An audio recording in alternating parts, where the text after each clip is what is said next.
السلام عليكم ورحمة الله وبركاته. ازيكم عاملين ايه؟ وصفة النهاردة وصفة كلنا بنحبها وسهلة وكلها في حلة واحدة. هنعمل ايه يا هالة؟ هنعمل كبسة الفراخ، وانا عملتها معاكم قبل كده، بس دي بقى الطريقة الاصلية من الالف للياء بالتوابل الاصلية بتاعتها، وهنعملها بطريقة سهلة وبسيطة جدا جدا. فاحنا دايما نقول ايه؟ اهم من الشغل تنظيم الشغل. يلا نسمي بالله ونصلي على الرسول ونعمل احلى كبسة بالفراخ بطريقة سهلة وبسيطة جدا جدا. اللهم صل وبارك وسلم على سيدنا محمد وعلى آله وصحبه أجمعين. بسم الله الرحمن الرحيم.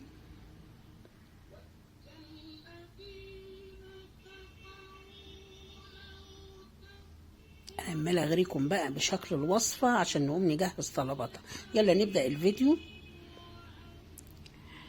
هنجيب الحلة بتاعتنا. أنا جايبة حلة كبيرة بصراحة، أنا كان عندنا عزومة وهنعمل إيه فيها كبسة الفراخ. حطيت حبة زيت ومعلقة سمن بلدي أو أي نوع سمنة عندك. التوابل بتاعتنا عبارة عن ورق لورا وحبتين حبهان وليموني ليمونية اللي هي الناشفة دي اللي بنشتريها من عند العطار، وعود قرفة. دي الأساسيين اللي هنحمرهم فين؟ في السمنة وإيه والزيت. ولما تحمريهم ما تحمرهمش قوي، اول ما تلقي ريحتهم طلعت شويه كده يلا ابدأي على طول ارمي الفراخ بتاعتك. المهم دي الفراخ بتاعتنا اللي انا هستخدمها، عاملاها رباع ماشي، تقطعي كل ربع 2 ماشي، على 3 ماشي، ده بيرجع لك انت. تمام. يبقى دي الفراخ انا غسلاها وانا عامله لكم فيديوهات كتيره ازاي نغسل الفراخ وازاي نفرصها من غير ما تلزق في بعضيها كتير قوي قوي، ومنقوع محلول النقع بتاع الفراخ، كل ده انا عاملاه معاكم على القناه. المهم الفراخ بتاعتي غسلاها ونقعها وزي الفل، وهبتدي اول كده ما ريحه التوابل طلعت معايا هرمي بقى الفراخ بتاعتي في الحله زي ما انتم شايفين كده. المهم ما تسرحوش معايا في الفيديو، اللي ما حطيتش اللايك تحط لي اللايك عشان فيديوهاتي توصل لكم بكل سهوله. يبقى انا بعد ما حمرت التوابل نزلت بكميه الفراخ بتاعتي، واقعد كل شويه اقلبها، بس ما تغطيش الحله بتاعتي. احنا مش عايزين الفراخ بتاعتنا تستوي، احنا عايزينها بس تغير لون، مش تتحمر كمان، تغيير لون فقط. اول ما تلاقي الفراخ بتاعتي غيرت لون كده وشربت بقى من التوابل اللي احنا حاطينها دي، تعالوا بقى نشوف هنجهز ايه. شايفين انا كل شويه بقلبها، حتى لو الفراخ بتاعتكم وانتوا بتقلبوا هتلاحظوا نزلت حبه ميه قليلين مش مشكله، المهم الفراخ تغير لون بس. جبت بصلايه كبيره كده، كنت بقى مقطعاها مكعبات، ونزلت بالبصلايه بتاعتي ونقلب، كل ما ننزل مكون نقلب. طيب بعد يا هلا ما نزلنا بالبصلايه دي هنعمل تعالوا نبشر كده جزرتين حلوين. جزرتين انا مقشراهم وغسلاهم وبشرتهم بالمبشره، دول جزرتين. عندنا تاني كبسه توابل كبسه الفراخ لازم يا جماعه، و4 طماطمات بشراهم ومعلقه صلصه ومرقايه. تمام. دي بقيه الحاجات بتاعتنا. هنزل بالجزر وقلبت تقليبه كده، وهنزل بالطماطم ال4 طماطمات اللي انا بشراهم. تاني يا هاله؟ هنزل بكيس التوابل بتاعت الكبسه. انا كده مش هحط حاجه تاني، ونزلت بالمرقيه بتاعته ومعلقه الصلصه. انا كده نزلت بكل حاجه. لو انتم ملاحظين انا ما حطيتش ملح، بس انا هحط معلقه صغيره لان المرقه فيها ملح، توابل الكبسه فيها ملح، فخلي بالكم من الملح بتاعكم. خلاص انا كده نزلت بكل حاجه.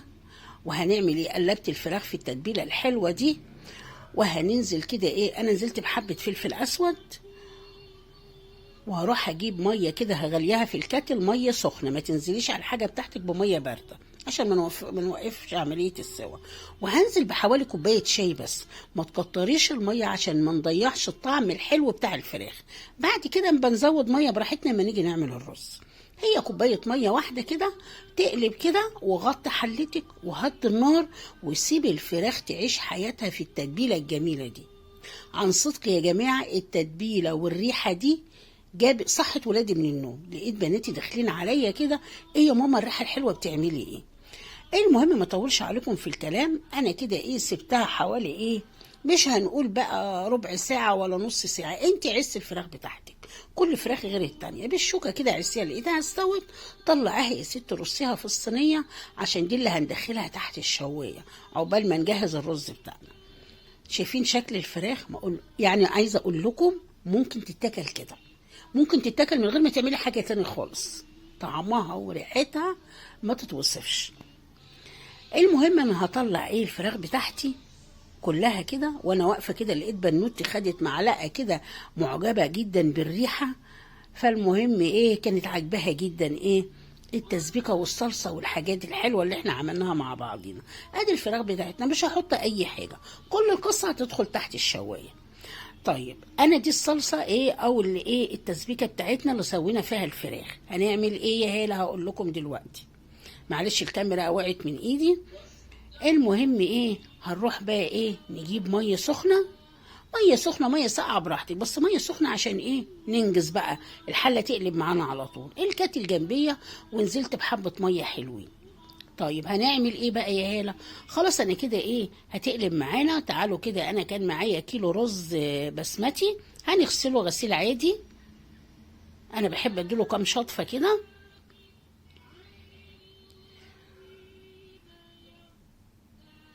المهم ايه، طيب هناخد بقى بعد ما صفينا من الميه نزلنا بقى ايه على الخلطه الجميله بتاعتنا بتاعت الكبسه دي.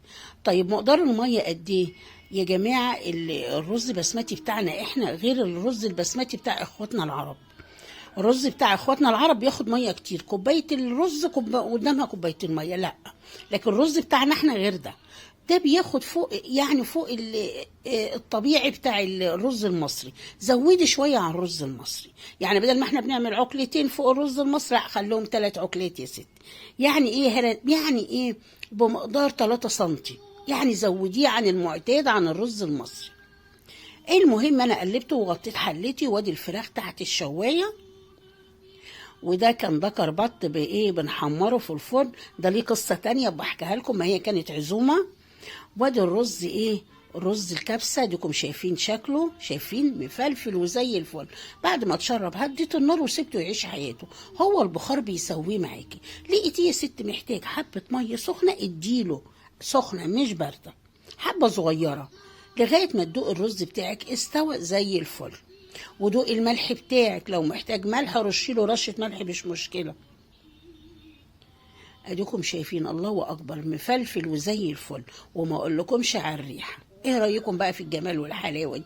تعالوا نغرف كده. انا جبت صينيتين اللي بعمل فيهم البيتزا بقى. انا قلت هعمل بقى زي اخواتنا العرب كده، بيحطوا كده الرز كده وبيرص عليه اللحمه. تعالوا نشوف هنعمله ازاي. شايفين الرز مفلفل ازاي؟ تحفه يا جماعه، وريحته ما تتوصفش. الله اكبر عليه، الله اكبر عليه. شايفين الجمال، شايفين اللون بتاعه. وادي الفراخ الجميله ما عملناش فيها حاجه الا حطيناها تحت الشوايه.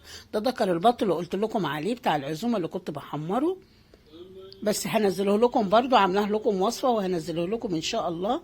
وادي الفراخ بتاعت الكبسه الله اكبر عليها، ما اقولكمش على طعمها وجمالها. بس سامحوني ما قدرتش طبعا، ده اكل عزومه بقى فمش عايزه ابهدل المنظر، فانا ايه ما وريت لكمش الفراخ من جوه ولا الرز، انتوا شفتوه مفلفل وزي الفل.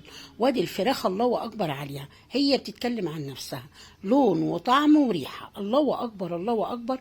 ودي الوصفه الاساسيه بتاعت ايه الكبسه يا ستي، الكبسه بالفراخ، وبالهنا والشفا للي هياكل منها. ايه رايكم في الجمال والحلاوه دي؟ قبل الفيديو بتاع ما يخلص هقول لكم ايه بقى، ما تنسوش تدعموني باللايك والاشتراك في القناه وتفعيل زر الجرس عشان قناتي تكبر بيكم وليكم. وايه رايكم في